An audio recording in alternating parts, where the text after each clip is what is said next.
This is Case Closed, crime stories from the golden age of radio.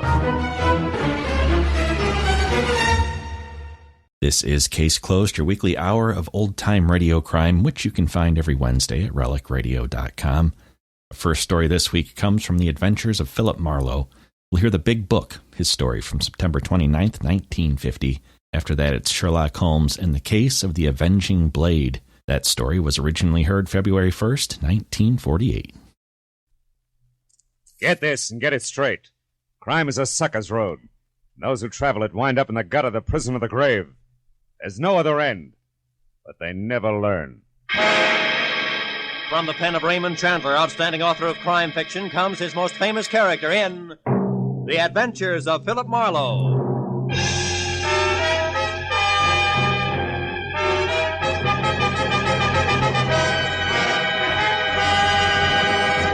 Now, with Gerald Moore, starred as Philip Marlowe, we bring you tonight's story, The Big Book. Well,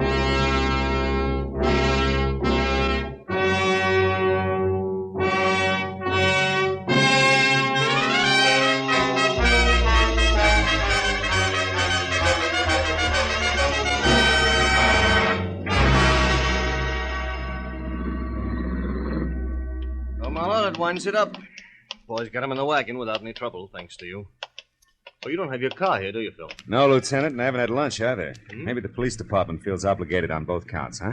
Maybe. Get in, Phil. Mooney, some good restaurant before headquarters, huh? Jack, Lieutenant.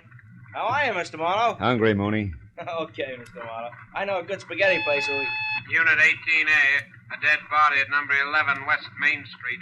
Reported as suicide. Investigate. Your call, Matthew? Unit 18A, No, that's a specific a unit. dead body at number 11 West Main Street. At 11 West Reported as Main. suicide. It's only around the corner, isn't it, Mooney? Investigate. That's right, Lieutenant. Might save us a trip back here later, huh? Yeah.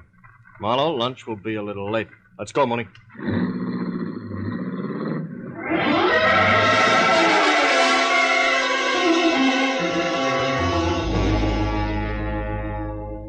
At number 11 West Main Street, a Skid Row rooming house, a middle-aged woman who had been in the ground floor rear apartment was now dead of a bullet that had passed directly through her heart.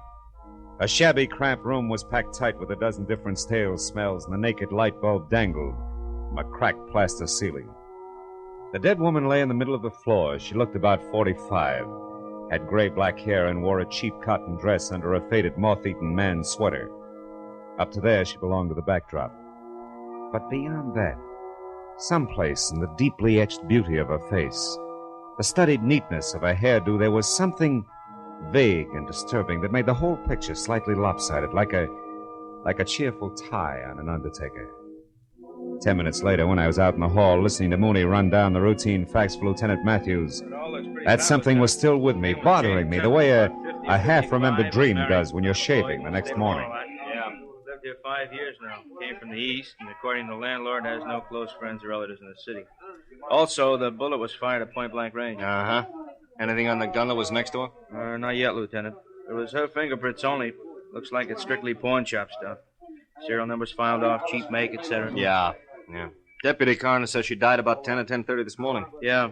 Along about that same time, the landlord says he saw a flashy black car parked in the alley outside, where people never park. Spiffy convertible. It was gone after he heard the shot, he thinks. Did you get the license number, Mooney? No, Mr. Marlowe, he got nothing. Oh. All we have on it so far is a fresh tire tread in the mud. It's a 750-15, pretty good shape. Uh-huh. And that is it, huh? Just about. The landlord thinks that the deceased was an actress way back from little remarks she made. That's about all. I still got one neighbor to check, though. Okay, Mooney. Let me know. Right, Lieutenant. Now, Marlowe, looks like I have to stand you up on that lunch date. Sorry. I'm not so hungry anymore. I'll see you around, Matthews. On the way out, I told myself three things. One, aside from the fact that we belonged to the same fraternity laughingly called mankind, Jane Temple was nothing to me. Two, a lot of beautiful girls turn out to be beautiful women. And three, if the black convertible meant anything at all, the police would figure it out by themselves. They came well equipped for the job. Well, by the time I was out on the street and the sharp autumn air had chopped away the stale smells of the dead woman's apartment, I was beginning to forget the name Jane Temple entirely. I might have kept going that way if he hadn't appeared just then. Hey, huh? mister, over here, quick. Mister, you're not a policeman. You're a reporter for the newspaper, no? What makes you say that? Well, I see you go in there with the police, the plainclothes detective man. Nobody salute to you. The ones in uniform, I mean. So maybe you reporter, huh? Maybe. Why? Well, I can tell you here. Come to my shop in 15 minutes. I don't want people to see us together. Now, come to the shoemaker place across the street and down the stairs. Andrew Nodell. Yeah, but why, Mr. Nodella? What do you want a reporter for? What's it about? The fine lady who just died, Miss Jane Temple. Goodbye, mister.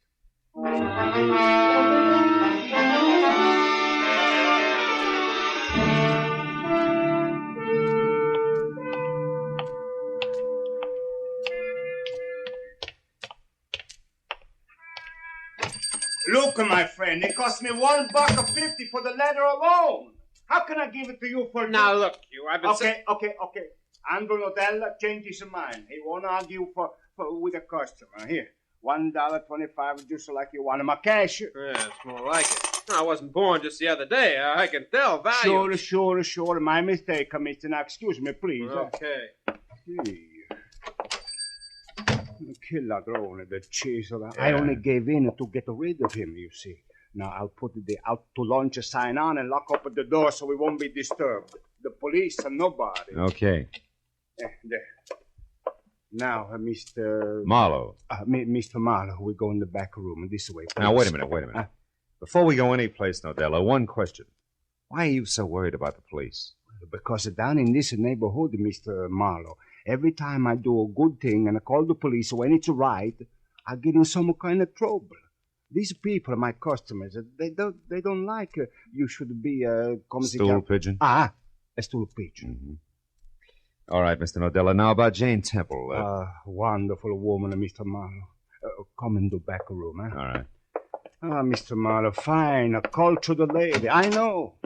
I was not always a shoemaker. In the old country, I was a student. And before that, I was an artist. I wouldn't doubt it. You and Jane Temple were really good friends, is that it? See, good friends. That's why I'm in a position to say I don't think she killed herself.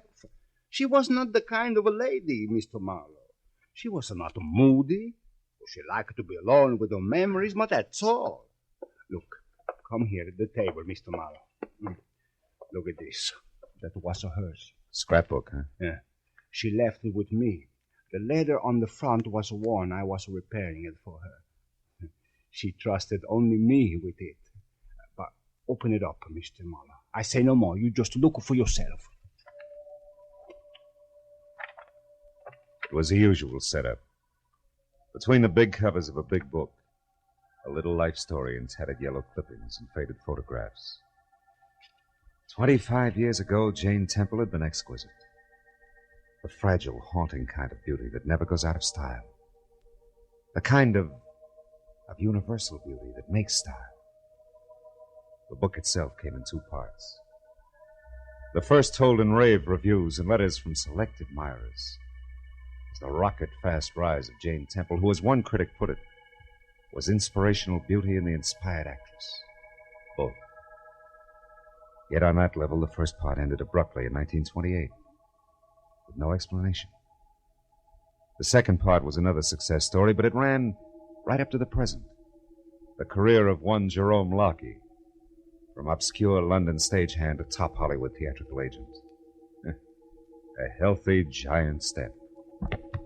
But no place did I see anything to connect the two. Nodella must have read my mind.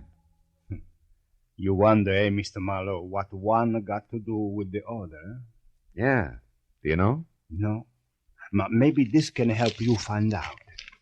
It's another clipping that was not pasted in the book. Where'd it come from? Inside the back cover. I was only to repair the front, Mr. Marlowe. But as a surprise for Miss Temple, I went ahead to do it all. See, I found this clipping hidden in the lining of the back cover. It tells of a man named John Gordon being sent to jail in London, England in 1928 for embezzlement of a theater's money.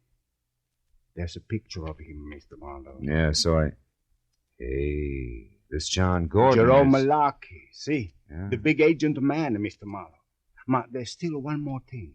Last night, I surprised somebody, a thief, in this shop, and when I scare him away, He was looking at this book, but nothing else was touched. You didn't tell anybody about it? No. I was going to tell Mr. Temple, but, well, Mr. Marlowe, everything I say to you, everything I show you here, am I crazy or does it mean only one thing? Jerome Malachi killed the wonderful Mr. Temple to keep a secret. Well, it's possible. But also, Nodella, Miss Temple may not be so wonderful at that. You know, people don't kill to keep secrets. They kill to keep secrets from getting out. That's called blackmail. No, Mr. Marlowe, not to Mr. Temple. I don't believe that. And I don't believe that you do either.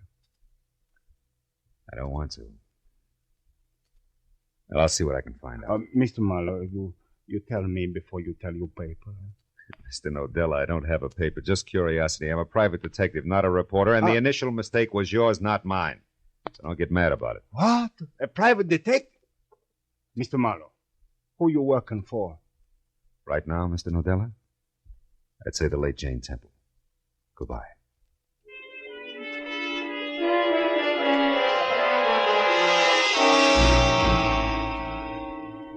The Jerome Lockey agency on the Sunset Strip was big, brassy, and busy, and sported a blonde receptionist to match. After I gave her my card and we exchanged frosty smiles, she waved me into a seat. I tried it for 15 minutes, and then I began to get itchy. But compared to the dapper gray of the Temple's gentleman sitting next to me, that was a mild reaction.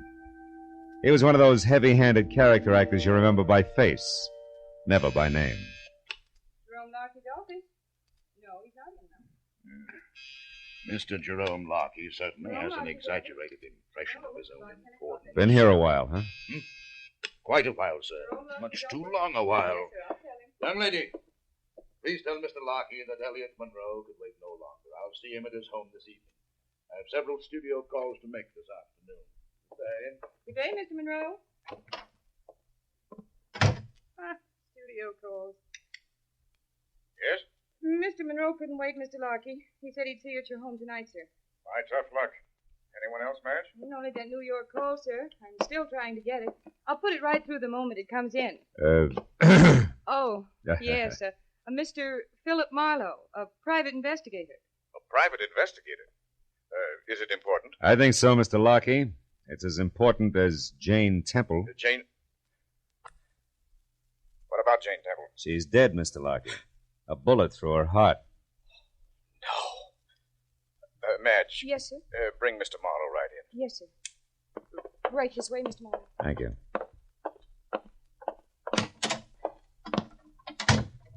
Well, Marlowe, why are you here? I mean, how did you know I had anything to do with Jane Temple? I didn't. But since she was an actress once and you're about the biggest agent in Hollywood, I thought I'd start with you. Start what, Mr. Marlowe? Start finding out why she committed suicide, Mr. Lockey. Tell me, do you own a black convertible? Yes. One of those step-down Hudsons. Tire size, do you happen to know it? Yes, 750-15. Why? What's all that got to do with Jane Temple's suicide? Quite a bit. Might even change it to murder. Jane Temple murdered? By whom? Someone who'd profit, Mr. Lockey. Any idea who that could be? Not the slightest. Okay. Thanks for your trouble. And, good afternoon. Wait. Hold it, Mr. Marlowe. Huh? I'd like to talk with you some more. But not here. You name the spot, Mr. Lockey. All right. My house tonight, 9 o'clock. 9 o'clock. I'll be there.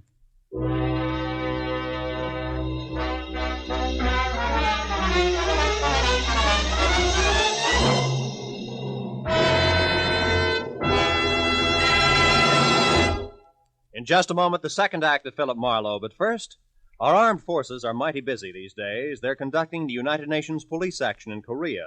They're patrolling the occupied countries. They're standing ready for national defense. And at the same time, they're doing important scientific research. With so many varied duties, the armed forces need more men. Men with brains and ability who can be trained as highly efficient specialists. Men who want to be the leaders of tomorrow. Inquire at your nearest recruiting office about the opportunities open to you in America's armed forces, the world's greatest power for peace. Now with our star, Gerald Moore, the second act of Philip Marlowe, and tonight's story, The Big Book.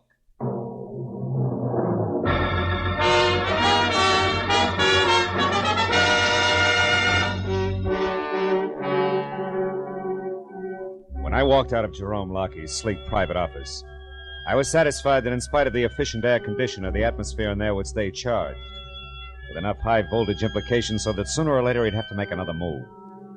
Outside, it was dark. I drove back downtown and finally located Lieutenant Matthews at a lunch counter, wrapping up the short end of a quick blue plate special. My story didn't affect his appetite a bit. Have a piece of pie, Marlowe. The cherry is great. Matthews, I've been trying to tell and you I've been that listening, Phil, to all of it. All of it, from that crackpot shoemaker to a leather-bound scrapbook, right on up to a weird-looking Jerome Lockheed's kiss. And now what do you want me to do, get an ulcer? Matthews, maybe Jane Temple didn't kill herself. Maybe she was murdered. Go on. Now, look, there was an old clipping and some pictures in that scrapbook that identified our Jerome Lockheed as one John Gordon, who did time a few years ago for embezzlement, which, if revealed, would ruin the great Jerome Lockheed of today. Now, look, it looks like... Oh, nuts. What's the matter? What's the matter? Look, Marlowe, I haven't been to bed for 24 hours. I'm dog-tired. I thought I finally got a break. A clean-cut case of obvious suicide. A nice old doll, disillusioned, broke, did herself in. Too bad, yeah, but just that simple. So what happens? You run into some jerk of a shoemaker with an imagination, and now it's all mixed up with ex-cons, blackmails, and murder. It's not my fault. I didn't do it, you know. I'm sorry, Phil. All right. A little fed up, I guess. Oh, nothing that a week or so of hearing wind in pine trees wouldn't cure. So you went out to see Lockie, huh? Uh-huh. Where'd you leave it? Hanging in midair. Made a date with him for later tonight at his house. You think you did it? Who knows? I saved my Sunday punch, his real name being Gordon, that is. Maybe when I spring that, it'll jar something loose, huh? Maybe. Oh, by the way, did you meet Mrs. Lockie? Not yet. Why? Nothing in particular. Good-looking blonde I saw once in the Beverly Hills station. Some beef about a collision. She impressed me as being a pretty tough fighter in the clinches, that's all. Just a thought. Yeah, finish your pie, Matthews. Yeah. You want to follow this through on your own, Phil? Yeah, if you don't mind. You see, I've gone this far, and, well, there was something about Jane Temple that, I don't know, it showed, even down there in that dump. Yeah. That's what I mean, Phil. I gotta get out under the pine trees for a spell, so. Keep me posted, huh?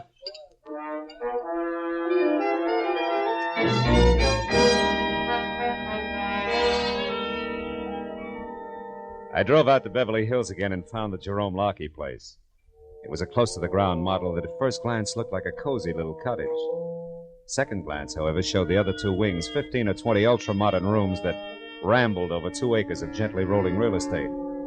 The door was answered by a close-cropped blonde and tailored black, who already today had the tapered, taut look of tomorrow. Yes? I'm Philip Marlowe. Is Mr. Lockheed here? Oh, yes. Come in, Mr. Marlowe. I'm Vivian, Jerry's wife. Oh? Jerry's expecting you. He'll be right out. He asked me to look after you for a few minutes. Do you mind? On the contrary. I was in the middle of a whiskey and water. Johnny Walker. Like one? Thanks. Too bad about Jerry's old friend, Jane Temple, huh? Yes. Yes, it was a perfectly horrible thing. Jerry's very upset about it, you know. It must be awful to fall so far. Yeah. The top is awful high. Did you know her? Only by reputation. What do you suppose happens to a person like that? I mean, you'd think they'd try to climb back out of the squalor. Yeah, you'd think so. Like, Jerry did. That's right. He deserves a lot of credit. Things must have been tough after he got out. Yes. Yes, they were. Why, when he got out of the production end of show business, he was flat broke. He lost a fortune that way. He's told me about it, how he had to start all over again from the bottom. So I understand. Here's your drink, Mr. Marlowe. Oh, thanks, Vivian. Thanks a lot. You know, Mr. Marlowe, it really is a long, hard struggle to make it up from the bottom, especially a second time. The third time, it might be impossible, don't you think? Yeah. When you're up there, the fight's even rougher, isn't it? Yes. Yes, it is. Sometimes a person would... Oh, looks like you have another visitor. What? Coming up the walk outside. Oh, that's Elliot Monroe. He's always popping in here at odd times, usually to borrow something. He may want anything from a clean shirt to a cup of vinegar. We never know. Now, this time he wants to see your husband. I ran into him at the office this afternoon and heard him say so. Oh, really? Yeah, so I'll make my business with Jerry as short and as to the point as possible. But it's very considerate of you, Mr. Marlowe. Excuse me.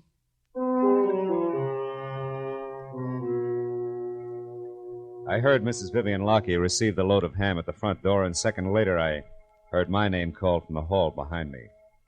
It was Jerome, all smiles, doing his suave and determined best to bury the end of the world look he'd acquired in his office. But it peeked out around his eyes and at the twitching corner of his mouth.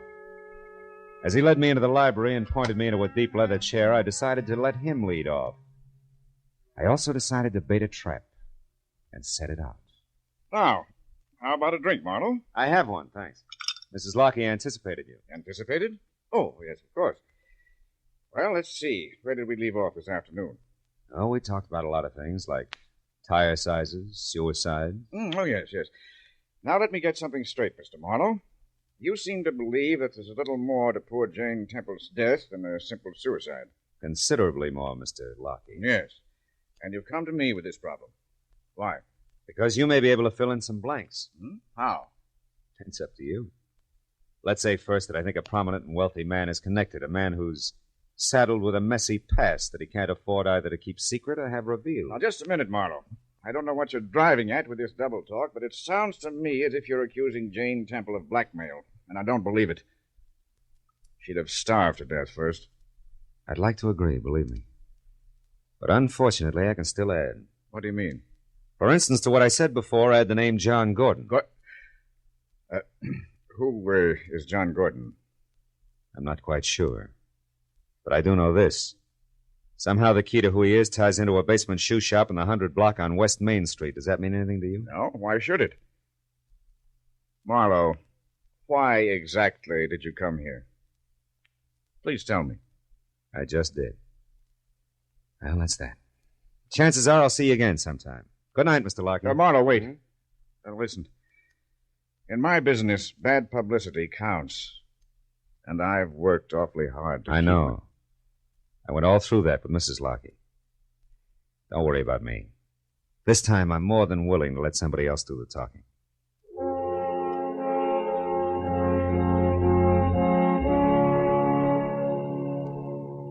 When I walked out on Lockyer for the second time, things still didn't add up right. Something was missing.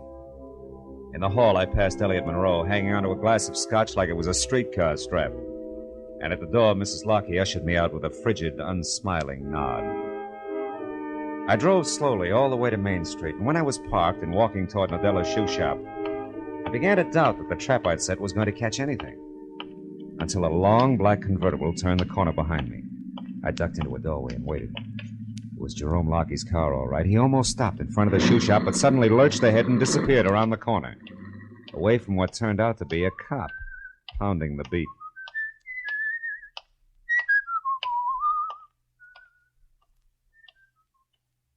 I was convinced he'd be back, so when the cop passed me, I ran around to the rear of the shoe shop and down the stairs to a window where I could keep out of sight and still see anything that went on inside. I just settled down for a wait when it came.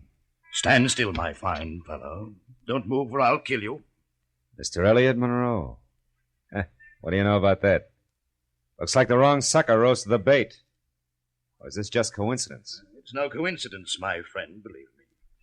While you were in talking to dear Jerry tonight, Vivian was called to the phone. That gave me a chance to listen outside the library door and overhear everything you said. That's why I am here, to protect my interests. No wonder things didn't add. You're the missing link, typecast at that. Keep those hands up. Sure, I couldn't see Jane Temple as a blackmailer, now Jerome Lockyer as a killer, but you're playing both parts. For you, that's a cinch. Aye, but our detective is clever now, isn't he? But just a little late, didn't you say? Yeah. No switches in a one-track mind. Yeah, it's my own fault. Have your fun, Monroe. But tell me one thing. How'd you worm your way into this setup? That was a well-kept secret. Not to a man with an experienced eye for drama, my good fellow. It started very simply when I recognized Jane Temple on the street one afternoon and befriended her. Befriended her? Yes. We reminisced about the good old days in the theater and finally went through her scrapbook together. But there was one clipping that she tried desperately to hide in the binding. Oh, clumsy old fool. So when she sent the book here to be repaired, it was you who broke in and found that clipping, huh? Yes, and read it, and put it back before the stupid cobbler discovered me. But I had found the skeleton in the closet, and knew that I could make it rattle long, loud, and lucratively. Sure. Jane Temple would do the dirty work, put the bite on Lockie. It would have been perfect, an ideal escape for both of us from the constant humiliation of poverty. There was nothing of woman left in her. All that remained of the great Jane Temple was dusty yesterday in a book bound in leather. Mr. Marlowe, are you afraid to die? No more than most people? Oh, I'm glad you said that. I had to kill you anyway, but at least you understand. He who kills cuts off so many days of fearing death. Then is death a benefit. It's the last benefit you'll ever play.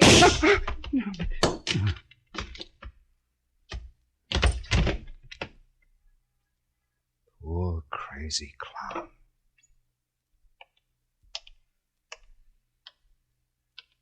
You know all the answers now, don't you, Marlowe? The whole story. Yes, Vivian.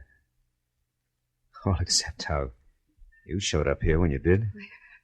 I had to. You see, I've always known about Jerry's past. He told me about it before we were married. I knew that was why you came to see him tonight, and when I saw Elliot there listening at the library door, I realized that he must have known too. When he left the house, I followed him. Got here in time to save my life. To be honest, Marlowe, that was incidental. I got here in time to save my life. I hope.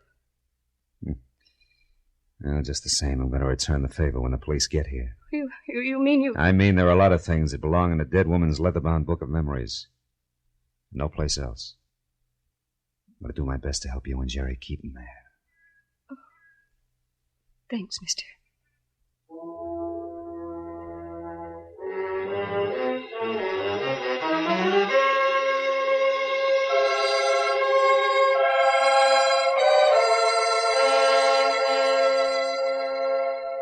Well, that's the way it worked out. One policeman named Matthews got the whole story, but only half of what he found out was entered in the police records. And only as much of that as was necessary ever got into the papers. 2 days later, when Jane Temple's funeral was held, it didn't even make the back page. After all, what's news about one Italian cobbler, one private detective, and one hard-boiled agent standing bareheaded before a fresh grave? Even though the cobbler had worked all night, binding a big book in the finest of Morocco leather. Even though the agent, with blinking, moist eyes, closed that book for the last time. And the private detective laid it in the coffin to be buried with her. Yeah. What's news about that?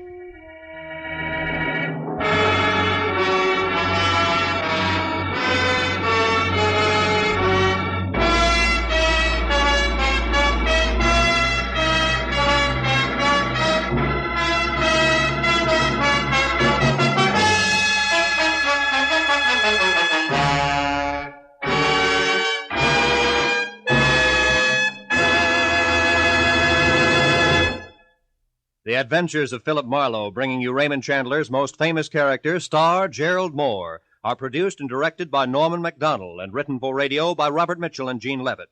Featured in the cast were Jack Crucian, Bud Whittam, Jay Novello, Lynn Allen, John Daner, and Ted Von Eltz.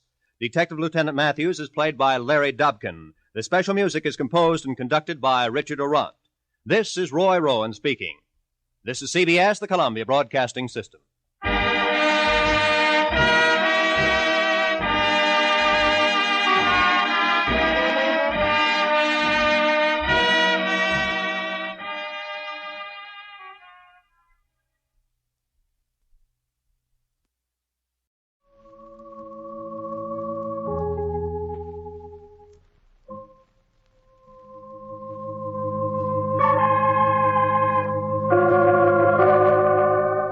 From New York, the makers of Clipper Craft Clothes for Men and 1,036 leading retail stores from coast to coast present the world's most famous detective, Sherlock Holmes.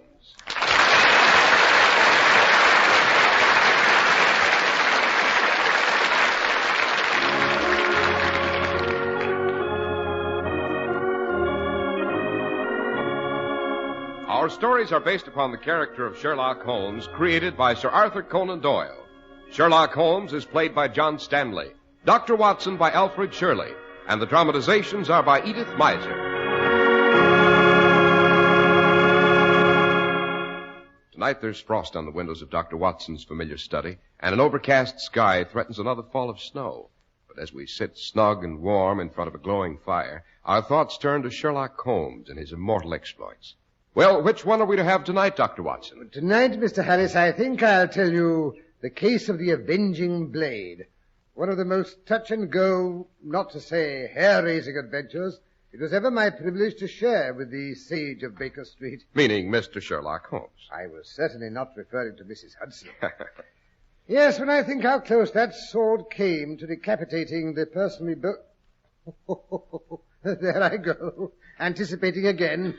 But before I become further involved in the attempted murder which occurred at the base of the equestrian statue of Charles I, suppose you stop me long enough to say a few well-chosen words on another important subject. I'll do my very best, Dr. Watson. You may have noticed that Clipper Craft clothes are never on sale at reduced prices. There's a reason for this. It's that Clipper Craft clothes are so low priced in the first place, for such remarkable quality, that sales just aren't necessary. What makes these amazing values possible? Right in your own local independent store, the store you can trust. Well, it's the famous Clipper Craft plan. The plan that concentrates the buying power of 1,036 great stores across the country, creating year-round economies in manufacturing and distribution costs. You're the gainer through the efficient Clipper Craft plan. That's why you pay only $40 and $45 for a Clipper Craft suit, only $40 for a top coat or overcoat, and only $26.50 for sport jackets. That's why your eyes will pop with amazement when you see the fine tailoring and the rich, long-wearing fabrics at these low prices. Yes, compare Clipper Craft with clothes selling for many dollars more.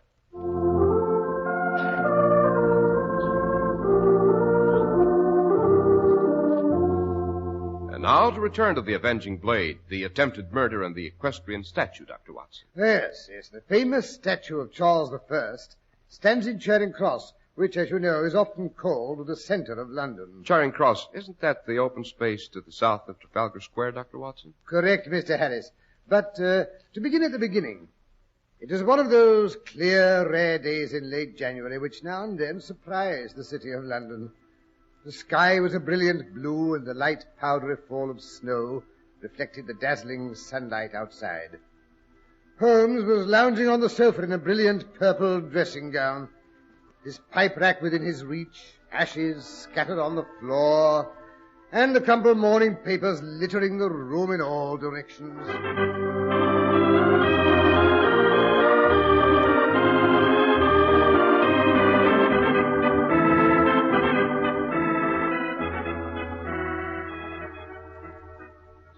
My dear Holmes, no one could accuse you of being a tidy man. Only in my head, Watson. My brain houses what is probably the most accurate and complete collection of information in all of England, if not in the entire world. And it's all in meticulous and precise order. Conceit. Not at all, Watson, merely accuracy. But of what use are my unequal mental abilities? For months there's been no crime worthy of my attention, no case with any originality, any imagination. Oh, I wouldn't say that. You found the Shah of Baghdad's missing emerald. You outwitted the band of nihilists who were threatening to blow up both houses of Parliament. Commonplace, strictly routine investigations. Oh, there's our front doorbell. Maybe it's a case. Look out of the window, Watson, and see who's on the doorstep. That's a good chap. Pity you wouldn't bestir yourself now and then. Tallish man, dressed in Highland regalia. Bonnet, kilts. He's even wearing a Scottish dirk in his stocking. Rather drafty attire for a day like this. By the way, Watson, what day is it? Wednesday, of course. I mean, what day of the month? Let me see. The 30th, I believe. Well, at least according to the Times it is. Yes, I think we may grant that is one subject on which the Times is fairly accurate. The 30th of January, of course. It's the anniversary of the beheading of Charles I. So that's why he's donned his kilts. Mrs. Hudson is slow answering the door this morning. He's looking up here.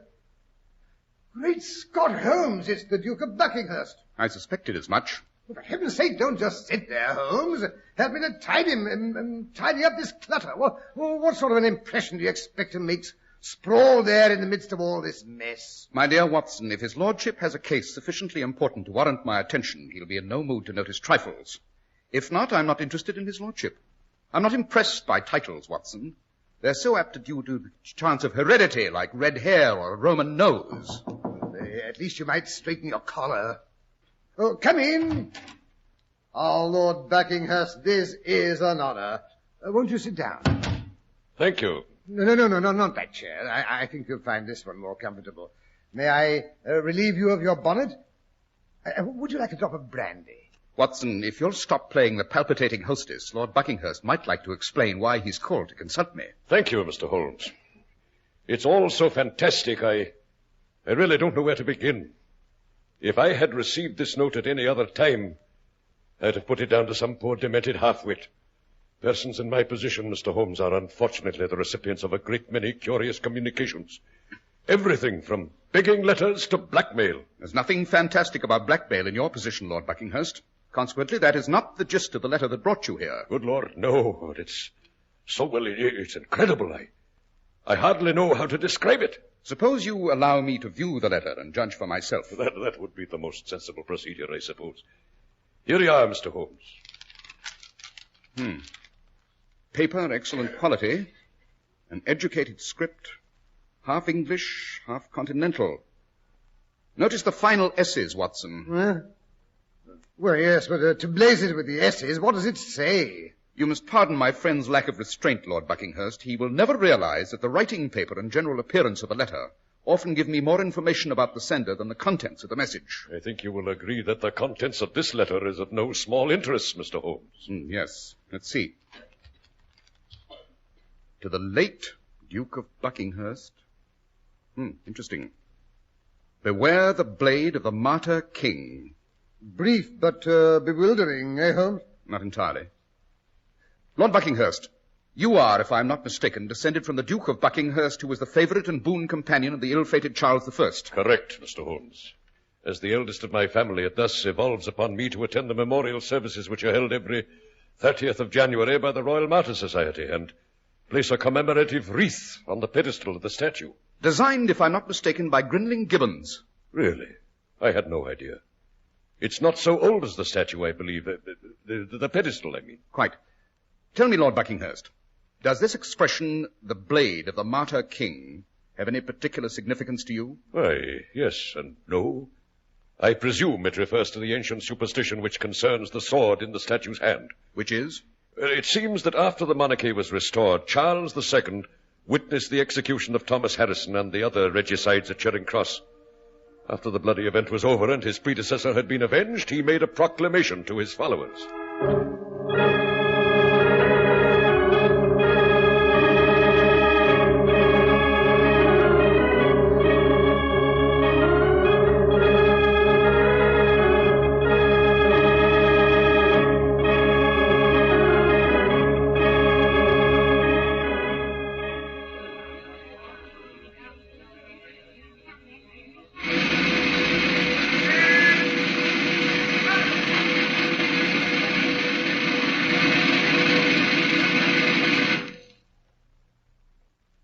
You have witnessed the fate which befalls those who dare to turn against the crown. And so that you shall be reminded thereof, I hereby decree that on this spot shall be erected the statue of my martyred ancestor Charles, and to his hand shall be restored the sword which he carried at Marsden Moor and Naseby, and which was taken from him by the Scottish friends who foully betrayed him to his enemies. If any man dare henceforth to plot against the crown, let him beware that sword.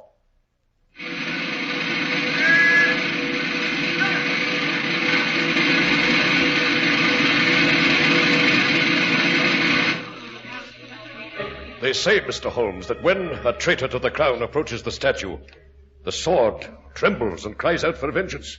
How is that supposed to affect you, Lord Buckinghurst? Lest if I know. And yet, someone obviously wants you to believe that if you attend this ceremony today, there'll be a catastrophe of some sort. Actually, why not just send word you have a bad cold and can't attend? As a medical man, I'd be more than glad to vouch for your indisposition. Never. Whoever wrote that note doesn't know me very well. If he thinks he can scare me off by any such hocus-pocus... Or he may know you very well. Tell me, Lord Buckinghurst, if you should be incapacitated on any of these occasions, who would be called on to place the wreath on the pedestal? Why, my heir, of course. You have a son old enough to represent you? No, Dr. Watson. I allude to my brother James. I'm a bachelor and have no children. If anything should happen to me, my brother inherits the title. By any chance, Lord Buckinghurst, was your brother educated in France? Why, yes, Mr. Holmes. He attended the Sorbonne. It was while he was studying in Paris that he met Claire, his wife. Oh, I see what you're driving at. You think James may have written that note hoping to keep me at home so he would have the limelight in today's celebration? No. In the first place, my brother knows me too well for that. And in the second place, he's insufferably shy. He'd die of stage fright if he had to make a public appearance of any sort. But he will attend the ceremony. Oh, yes, Mr. Holmes. The entire family will be there. Should be a rather colourful affair. What do you say we accompany Lord Buckinghurst, Watson? Oh, with pleasure. And I promise you, sir, that whatever the danger is that threatens you, you'll be quite safe with Sherlock Holmes along. Don't be fatuous, Watson. Why do you think I dropped in this morning? But we'd better be getting along. The program begins in half an hour. Oh, there's no hurry. We have plenty of time for a stirrup cup. Scotch, I believe, would be appropriate to the occasion. Aye. Take my advice and drink it neat. Those breezes round Charing Cross are very brash this time of year. Shall I get the bottle, Holmes? No, Watson. I'll do the honours. You might fetch my greatcoat, however, and your service revolver. That's a good chap. Righto.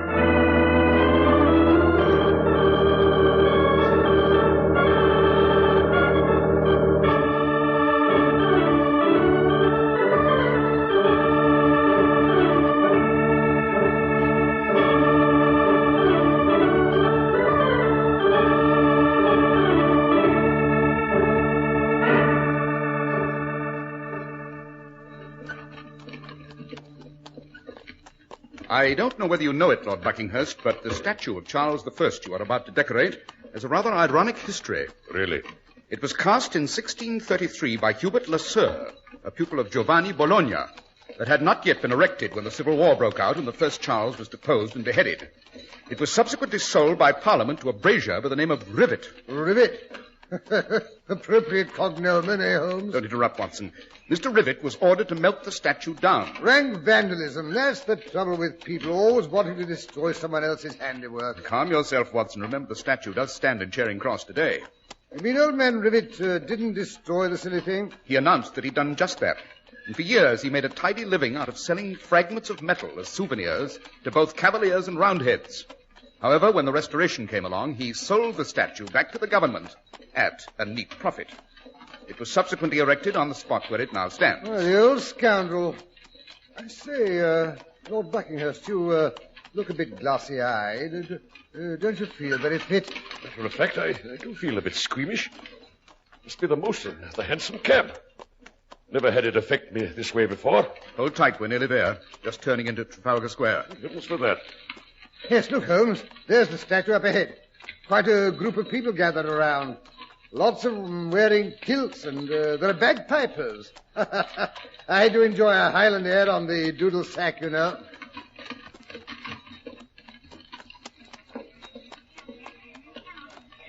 Well, here we are, Lord Buckinghurst. Good. Get me out of here. Be all right when I get my feet on terra firma.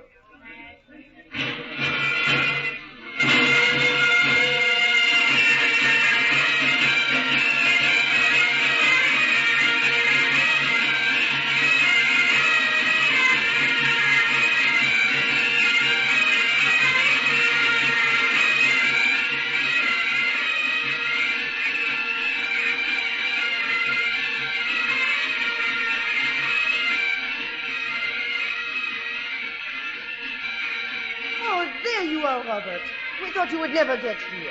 They've been waiting nearly half an hour to begin the ceremonies. The pipers have blown themselves practically out of breath keeping the crowd entertained. Sorry. Claire, my dear, may I present Mr. Sherlock Holmes and Dr. Watson? Gentlemen, this is my brother James and his wife. How do you do? How do you do? This is Mr. Sherlock Holmes, the detective. Quite. Oh, how delightfully exciting. But, Robert, why a detective at a time like this? Just a precaution. Precaution? Precaution against what? Do not tell me there is something of which my brother-in-law, the indomitable Duke of Buckingham, is afraid. Yes, you do look a bit wonky, Robert. Is there anything wrong? Matter of fact, I do feel a trifle under the weather. Oh. There, that Finn and Haddie I had for breakfast must have upset me. James, if I should have to retire suddenly, you take over when it comes time to place the wreath. Oh, but I couldn't really. Why not? Everyone would be looking at me. I wouldn't know what to do. You don't do anything but carry the wreath, escorted on either side by bagpipers playing a dirge. But when you reach the statue, you place the wreath at its feet, and the pipers break into a Scottish battle song. That's all there is to it. Am I right, Lord Buckinghurst? That's all. James, No, I can't let him do it. James is just out of a sick bed. He would have to remove his overcoat. And in those kilts in this icy wind, it would probably kill him. The wind, Lady Claire? I say, look, the ceremony is nearly ready to begin. The minister's about to read the benediction. You'll have to excuse me. Oh, Robert, you can't leave now. I have to, James. I think I'm going to be sick. I know I'm going to be sick. Holmes, what did you put in that scotch you gave to Lord Buckinghurst?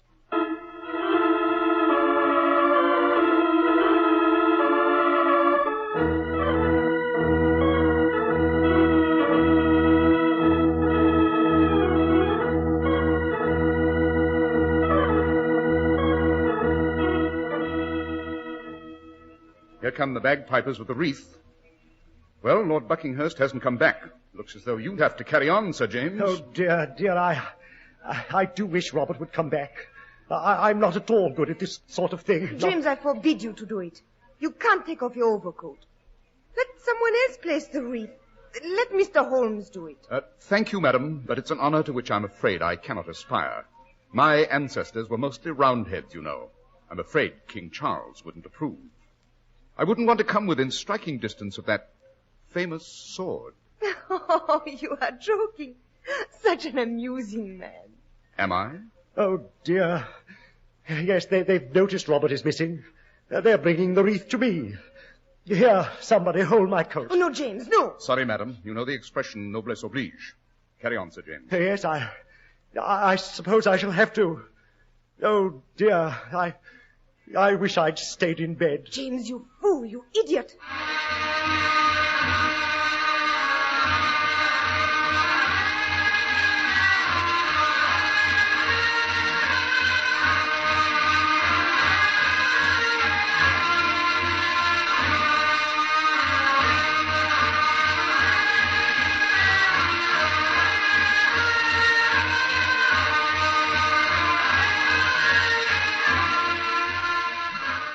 Not a very impressive figure, the cadet branch of the House of Buckinghurst, eh, Holmes? No man with knocked knees should wear kilts in public. Still, there are all kinds of courage, Watson.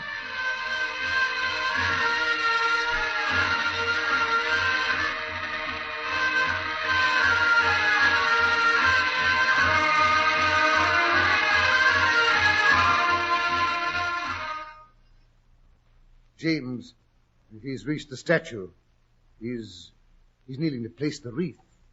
Watson, quick, hand me your revolver. Yes, but what will... I don't like the angle of the statue's sword over his head. Oh, Holmes, have you taken leave of your senses? You shall know when they start to play the battle cry. Yes, the pipers are filling their lungs. Here they go.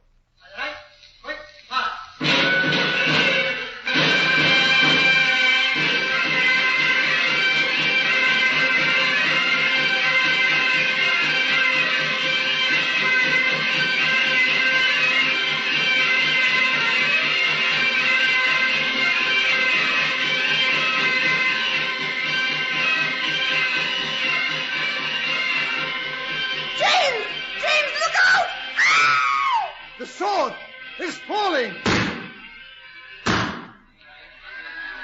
Good Lord, Holmes! The sword, you hit it in midair. You've broken it to bits. I prevented it from impaling Sir James's body. No, this is too much. It's killed him. He's lying on the ground. He's dead. Calm yourself, madam. Your husband's only fainted. The sword missed him completely. Oh.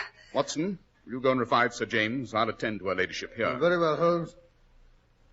And now, madam, Now what, Mr. Holmes? why did you attempt to kill your husband's brother?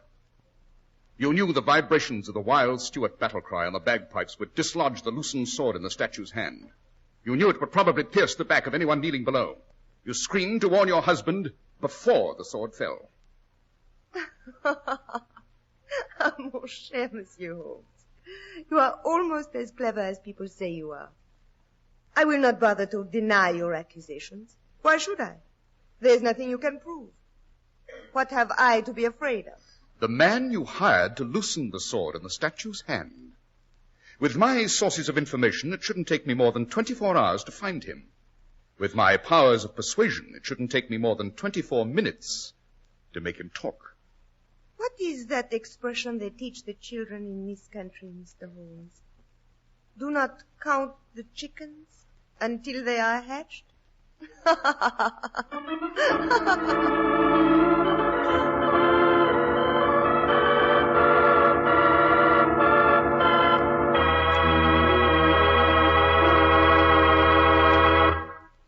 It's no trick to make ordinary clothes at low prices, but it takes real manufacturing genius to produce really fine clothes that not only look far above, but are far above the modest price you pay for them.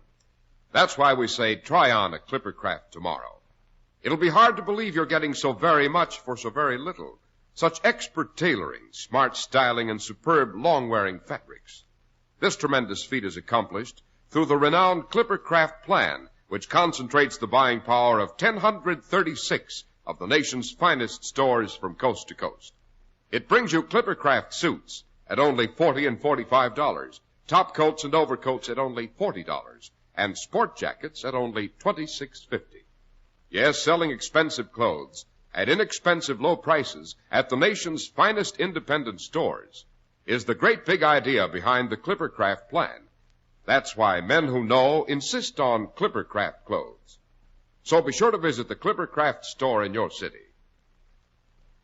These leading stores in the metropolitan area are proud to add their names to Clippercraft in your suit, top coat, and overcoat. In Manhattan, John Wanamaker Men's Stores, Broadway at 8th and 67 Liberty Street. Saks 34th, Broadway at 34th. In Brooklyn, Abraham and Straus. In Newark, New Jersey, Boulevard Men's Shop, Kresge Newark. And in Jamaica, the B&B Clothes Shop, 16408 Jamaica Avenue.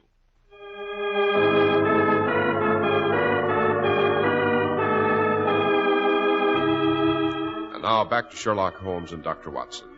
We find them standing in the dim light of a street lamp which marks the entrance to a crooked lane in Soho.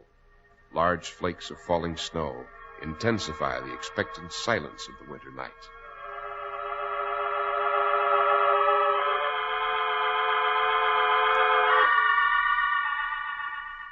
How much longer do we have to wait out here in this confounded snow, Holmes? It's after midnight. We shall wait here, Watson, until the Lady Clare arrives to pay a visit to the artisan who loosened the sword for her. You see, I was better than my promise. I tracked him down in less than 24 hours. What makes you so sure she'll come? She must, Watson. As long as Andre Bogard is alive, he's a threat to her safety. You think she'll try to finish him off? My dear Watson, a woman who's capable of attempting to murder her husband's brother so that he may inherit is capable of anything. Holmes, when did you first suspect the vixen? From the beginning. The letter of warning had to be written either by James or his wife. They were the only two who'd benefit by the death of Lord Buckinghurst. They were the only two who knew him well enough to know the effect the letter would be bound to have on him. You mean he'd attend the ceremony come hell or high water? Exactly. James didn't duck when the bagpipes burst into that violent squalling. Claire, however, screamed to warn him. Hence, she was the guilty party. QED. Here comes a four-wheeler. Yes, it's turning down this alleyway. Down behind these barrels, Watson.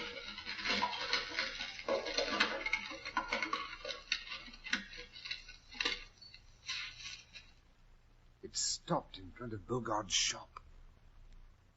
I say she's not getting out. No. She's seen Andre's shadow on the blind. Yes, She's lowering the cab window. A woman's hand comes out of the window. It's holding a revolver. Very well, Lestrade, you have your proof. You may come down from the driver's seat and arrest the lady. Sherlock Holmes. Yes, better you use handcuffs on her, Lestrade. By the way, madam, this should teach you. Never, when on a secret mission, never take the first cab that presents itself.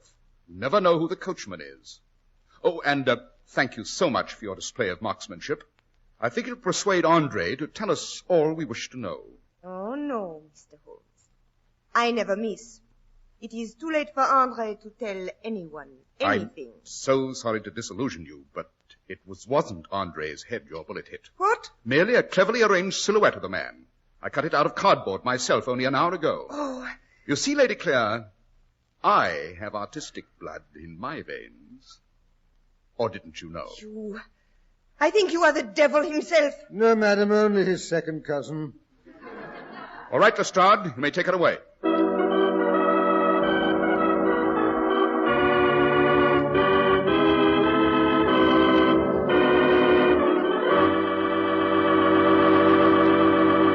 Well, that was a touch-and-go adventure, Dr. Watson, just as you promised. But tell me, what did Holmes put in the Duke of Buckinghurst's scotch? Something out of my medical kit, I'm afraid. Something called Epicac. It's a well-known emetic. You see, Holmes had to be sure the Duke of Buckinghurst would not be able to perform his part of the ceremony. I see. And now, Dr. Watson, what's the theme of next week's story? Next week, I'm going to take you back to Hurlstone, Mr. Harris. Hurlstone, wasn't that the ancient manor house that was the scene of the Musgrave ritual? Right. Next week's story is a different one, however. It concerns a gruesome family ghost story told by Reginald Musgrave's newly acquired wife, and how Mr. Plunkett, the Pickle King, insisted on sleeping in the room where Charles I had slept, and how the ghost story was reenacted with more accuracy than anyone had believed possible.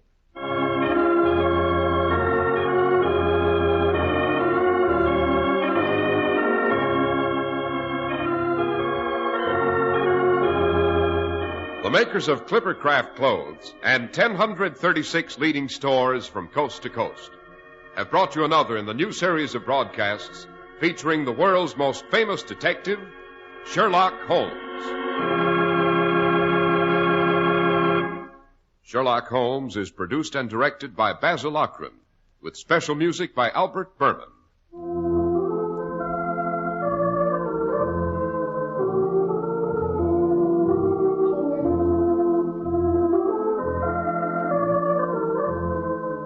If you don't know your Clippercraft dealer, write Clippercraft, 200 Fifth Avenue, New York City.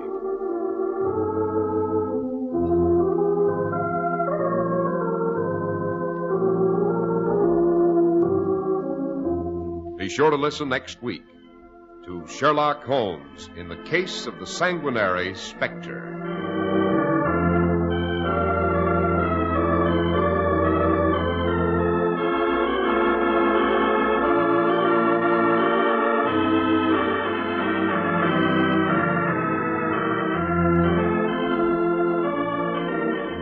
If you'd like to attend the Sherlock Holmes broadcasts in New York, see your local Clippercraft dealer, and he'll tell you how to obtain your tickets. This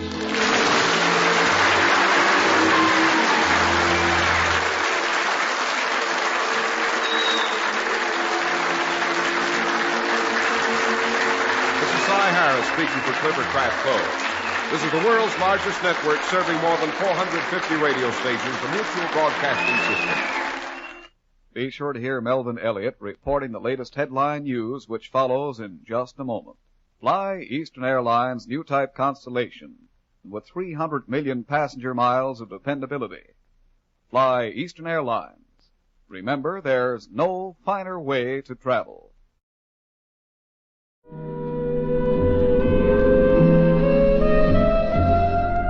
That's going to do it for this week's Case Closed. If you want to find more from Philip Marlowe, Sherlock Holmes, past episodes of this show and all the others, just visit the website, relicradio.com. You can find everything there, including our Shoutcast stream and our donate button. If you would like to help support this and all of the shows, give that button a click or visit donate.relicradio.com. It's the only way we keep coming to you every week. Thank you, as always, to those who have helped out. Thanks for joining me today. Be back next Wednesday with another episode of Case Closed.